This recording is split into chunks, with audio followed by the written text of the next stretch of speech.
નામ શિવાભાઈ જયરામભાઈ ગોહિલ, પક્ષ ભાજપ, વિધાનસભા મત વિસ્તાર તળાજા ભાવનગર, વ્યવસાય ખેડૂત અને ધંધાર્થી, ઉંમર 55 વર્ષ, અભ્યાસ 8 પાસ.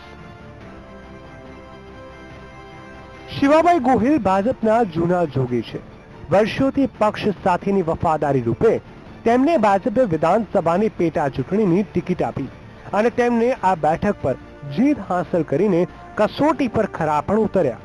તેમની પાસે રહેલી મિલકતની વાત કરીએ તો વર્ષ 2014ની ચૂંટણી દરમિયાન તેમની પાસે 41,16,767 રૂપિયાની મિલકત જણાવી હતી. ભાવનગર જિલ્લાના તળાજા મત વિસ્તારની વિસ્તારથી વાત કરીએ તો અહીં 2012ની ચૂંટણીમાં ભાજપના ધારાસભ્ય તરીકે ભારતીબેન શિયાળ વિજેતા બન્યા હતા. જોકે 2014ની લોકસભાની ચૂંટણીમાં તેઓ વિજેતા બનીને લોકસભામાં જતા તળાજા વિધાનસભાની બેઠક ખાલી પડી હતી અને પેટા ચૂંટણી યોજાઈ હતી, જેમાં ભાજપે આ બેઠક પર શિવાભાઈ ગોહિલને કોંગ્રેસના ઉમેદવાર પ્રવીણ વાળા સામે ઉભા રાખ્યા. તેની સામે શિવાભાઈ ગોહિલને 50,290 મત મળ્યા હતા, તો પ્રવીણ વાળાને 41,067 મત મળતા શિવાભાઈનો જ્વલંત વિજય થયો. તો આ પેટા ચૂંટણી પૂર્વે શિવાભાઈ ગોહિલે તળાજાની જનતાને આપ્યા હતા આ ચૂંટણી વચનો. વર્ષ 2014ની ચૂંટણીના વચનો: ક્ષારયુક્ત પાણીની સમસ્યા હલ કરવી, તાલુકાની આરોગ્ય સુવિધા સુધારવી, તાલુકાને પાયાની તમામ સુવિધા આપી, રોડ, રસ્તા અને ટ્રાફિકની સમસ્યા સુધારવી, પ્રાથમિક શિક્ષણ ગુણવત્તાસભર બનાવવું. તળાજાના ધારાસભ્ય તરીકે શિવાભાઈ ગોહિલને 2.5 વર્ષ જેટલો સમયગાળો પૂર્ણ થવા આવ્યો છે, ત્યારે ખુદ શિવાભાઈ ગોહિલે પોતાના વિસ્તાર માટે કરેલા કાર્યો વિશે સાંભળીએ. મોટાભાગે તળાજા ગ્રામ્ય વિસ્તાર છે, 117 ગામ અને સિટી એકદમ બહુ નાનું છે અમારું, એટલે મોટાભાગે ગ્રામ્ય વિસ્તારને સ્પર્શતા પ્રશ્નો મુખ્યત્વે રોડ રસ્તાઓ છે. ચાલુ વર્ષે 49 રસ્તા વધતા હમણાં ગઈકાલે 6 રસ્તા આવ્યા છે. હજી આપણે નોન પ્લાનના 10 થી 15 મળશે, ગયા વર્ષે પણ 13 મળ્યા છે, એટલે કુલ્લે 70 થી 75 રસ્તાઓ મંજૂર કરાવ્યા છે આ 1.5 વર્ષમાં. મુખ્યમંત્રીના ગ્રામ સડક યોજનામાં આપણને 75 થી વધારે રસ્તા મળ્યા છે. સૌથી વધારે આખા રાજ્યની અંદર તળાજા વિસ્તારને ફાળવણી થઈ છે, નીતિનભાઈ પટેલે પોતે જાહેરાત કરી હતી. તો તળાજામાં આગામી સમયમાં અનેક વિકાસના કામો પૂર્ણ કરાશે તેવા શિવાભાઈએ દાવો કર્યા છે. જોકે રાજકીય પ્રતિસ્પર્ધીઓની નજરે શિવાભાઈએ આ વિસ્તારમાં કેવા વિકાસ કાર્યો કર્યા છે, જાણીએ સ્થાનિક કોંગ્રેસી આગેવાનો પાસેથી.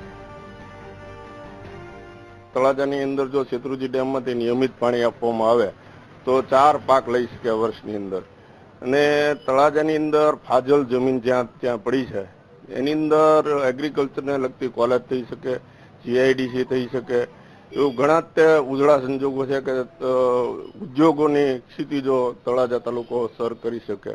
પણ એની અંદર તળાજાની તમામ જનતા, તળાજાના આગેવાનોનું બધાનો સાથ અને સહકારથી આગળ વધવાની અને સાચા હૃદયથી પ્રયત્ન કરવાની જરૂર છે. શિવાભાઈ જેટલા વચનો આપ્યા એમાંથી એક પણ કામ પૂરા કર્યા નથી, કે પાણીનો હોય, રસ્તા હોય કે અન્ય કામ હોય. એટલા માટે અત્યાર સુધી એમ કે છેલ્લા 20 વર્ષથી ભારતીય જનતા પાર્ટીની તાલુકા પંચાયત હતી, આ વર્ષે 2016માં એમ કે કોંગ્રેસની તાલુકા પંચાયત બની છે. એ જેની નિશાની છે કે એને કામ નથી કર્યા, ખૂબ ભ્રષ્ટાચાર કર્યો છે.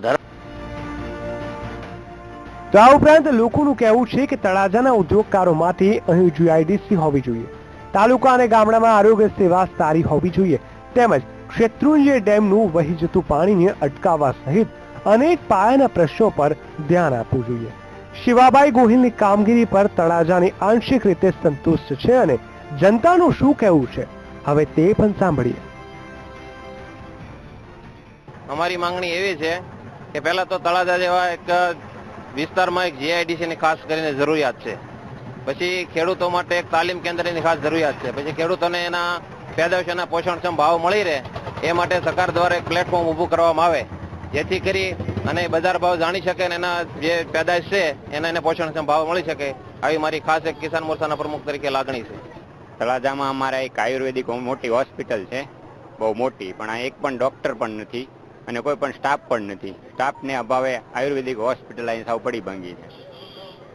મને અમારે શિક્ષણ કોલેજ અહીં એક છે, ત્યાં પણ સ્ટાફની ઓલી છે, અને એક આપણે બાળકો માટેની મીડિયમ ઇંગ્લિશ સ્કૂલ આવેલી છે, ત્યાં પણ સ્ટાફ નથી અને એની સ્કૂલ પણ નથી, એ ભાડે આંકે છે. એના માટે અહીંયા ધારાસભ્ય અને સંસદ સભ્ય કંઈ આગળ વધે એવી અમારી માંગણી છે. તળાજા તાલુકાની અંદર શૈક્ષણિક રીતે પણ ઘણું પાછળ છે અને અમારા તાલુકાના દરિયાકાંઠાના લોકોને પીવાના પાણીના પ્રશ્ન બહુ છે, રસ્તાના પ્રશ્ન બહુ છે અને સરતાન પર બંધારો અને મેથલા બંધારો વર્ષો જૂનો પ્રશ્ન છે. દર વખતે ચૂંટણી વખતે વચનો આપી અને ફરી જાય છે. આજની તારીખ સુધી એનું કોઈ પણ કાર્ય થયું નથી અને અમારા ધારાસભ્ય શ્રી અત્યારે જે કામો ચાલી રહ્યા છે એમાં ભાગીદારી કરીને પોતે બધા કામો કરી રહ્યા છે અને ભ્રષ્ટાચાર આદરી રહ્યા છે. ભાવનગર જિલ્લાનો તળાજાના ધારાસભ્ય તાલુકાની કુલ વસ્તી 32,000 છે અને તેમાં 18,000 મતદારો છે. તળાજા તાલુકામાં કુલ 118 ગામો આવેલા છે, જેમાં મોટા ભાગે દરિયાકાંઠાના વિસ્તારો છે, તેથી ક્ષારયુક્ત પાણીનો મોટો પ્રશ્ન છે. ઉપરાંત તળાજા અને આસપાસના ગામડાઓમાં બિસ્માર રસ્તાઓ છે. ત્યારે ધારાસભ્ય તરીકે મળતી ગ્રાન્ટની વાત કરીએ તો તેમણે વર્ષ 2014-15માં 1 કરોડ, 2015-16માં 1 કરોડ અને 2016-17માં 1 કરોડની ગ્રાન્ટ ફળવાઈ હતી, જે તેમણે રસ્તા, પાણી અને ડ્રેનેજ તેમજ ગ્રામ્ય વિસ્તારમાં નાના પુલોના કામમાં વાપરી છે. કેટલી વપરાઈ ગ્રાન્ટ? વર્ષ 2014-15 ફળવાયેલી ગ્રાન્ટ ₹1 કરોડ, વપરાયેલી ગ્રાન્ટ ₹1 કરોડ, વણ વપરાયેલી ગ્રાન્ટ 0. વર્ષ 2015-16 ફાળવાયેલી ગ્રાન્ટ ₹1 કરોડ, વપરાયેલી ગ્રાન્ટ ₹1 કરોડ, વણ વપરાયેલી ગ્રાન્ટ 0. વર્ષ 2016-17 ફાળવાયેલી ગ્રાન્ટ ₹1 કરોડ, વપરાયેલી ગ્રાન્ટ ₹1 કરોડ, વણ વપરાયેલી ગ્રાન્ટ 0. તળાજા વિસ્તારમાં પાયાની સુવિધાની વાત કરીએ તો પાણી, રસ્તા, નિર્માણ અને ઉદ્યોગો માટે જીઆઈડીસી ક્ષારયુક્ત પાણીના પ્રશ્નો છે અને ધારાસભ્ય તરીકે તેઓ સતત વિકાસના કામના અનેક પ્રયાસ કરી રહ્યા છે અને મતદારોએ તેમણે હાલ 10માંથી 6 માર્ક્સ આપે છે. ભાવનગર જિલ્લામાં 9માંથી 8 વિધાનસભા વિસ્તારમાં ભાજપના ધારાસભ્ય છે. આમ ગોહિલવાડ ભાજપનો ગઢ છે, ત્યારે ભાજપની શાખ પર વર્ષ 2017ની ચૂંટણીમાં શિવાબાઈની ફરી એકવાર કસોટી થવાની છે, જેમાં તેઓ પાસ થશે કે ફેલ તે જોવું રહ્યું. ભાવનગરથી નીતિન સોની સાથે અમદાવાદથી પરેશ દવે અને રાજ પરમાર, VTV ન્યૂઝ.